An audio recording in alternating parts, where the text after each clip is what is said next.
Oi, amigos da Confraria, bem-vindos de volta ao nosso giro pelos vinhos. Estamos girando pelos vinhos de sobremesa. Pois bem, nos vídeos anteriores apresentamos para vocês os vinhos de sobremesa, falamos sobre as suas principais características, contamos para vocês os principais vinhos, os mais famosos de suas regiões produtoras.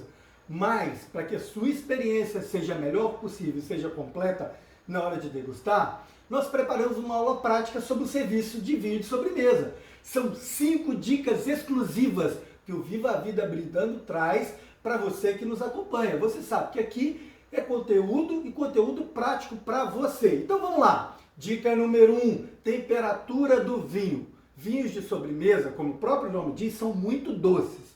Por isso devem ser servidos em temperaturas mais baixas, quando você compara com outros tipos de vinhos, né? Por quê? Para que a percepção da doçura seja atenuada pela temperatura. A temperatura mais baixa atenua a percepção do doce e aumenta a percepção da acidez, fazendo com que ele fique mais fresco. Se você servir ele numa temperatura mais alta, ele vai ficar enjoativo, não vai gostar, vai perder o néctar dos deuses. Então, em geral, a faixa de 6 a 10 graus é a mais indicada para servir esse tipo de vinho. Entendeu? Sendo um pouquinho mais alta nos vinhos fortificados. Uma sugestão é você constar o contrarótulo. Tá aqui o rótulo, olha no contrarótulo que o fabricante normalmente diz qual é a temperatura. Para chegar na temperatura adequada, a gente indica usar uma adega climatizada. Se você não tem adega climatizada, use o baldinho de gelo. Bota o vinho 1h30, tá ok. Em último caso, se não tiver gelo e o baldinho, geladeira 2h30 a 3 horas, você vai conseguir essa faixa de temperatura. Dica número 2, servir o vinho na sequência ou sozinho. Então você vai decidir se você vai servir o vinho numa sequência de vinhos ou mesmo o vinho sozinho. Bom, princípios para isso. Você sempre começa pelo vinho mais seco. Por exemplo, se tem um tinto ou um branco seco, você começa pelo mais seco. Depois vai deixar o vinho doce para o final. No caso de mais de um tipo de vinho de sobremesa, você serve uns mais leves primeiro, por exemplo, os moscatos, os passitos ou mesmo leite Havras, e deixa os fortificados depois. Se você vai servir o mesmo vinho de sobremesa de diferentes safras, lembra de servir o mais jovem, ou seja, a safra mais recente primeiro, deixando os mais antigos para depois, porque eles tendem a evoluir. Nós já falamos isso nas características do vinho. Dica número 3, na verdade, é uma dúvida. Isso aqui é um decanter, é um aerador. Decantar, aerar ou não.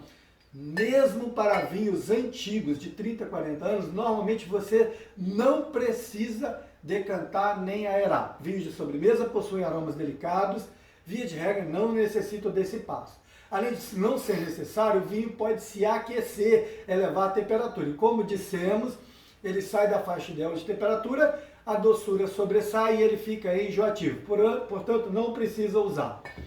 Dica número 4, essa muito importante, escolhe a taça correta. Quem está começando no vinho, no mundo dos vinhos, cai na tentação de usar uma das taças que já tem, para vinho tinto, né?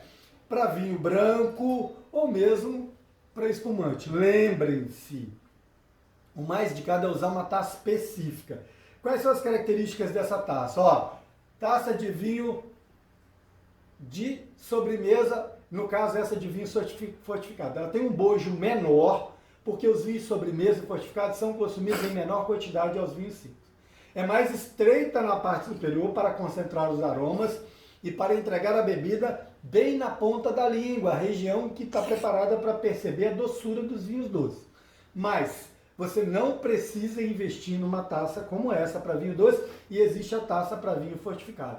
Uma sugestão legal que a gente passa para vocês é essa taça aqui. Essa taça é a taça ISO, é uma taça menor, serve para qualquer tipo de vinho, em qualquer ocasião, inclusive para você fazer a degustação cega. Então pega a taça vinho, ISO, serve até o bojo mais largo e degusta o seu vinho. E é justamente a dica número 5. Deguste, aprecie como moderação, como aperitivo ou como vinho principal, mas harmonize com o alimento indicado. E esse é justamente o assunto dos próximos vídeos. Fique conosco no conteúdo interligado do Viva a Vida Brindando. Eu espero vocês lá!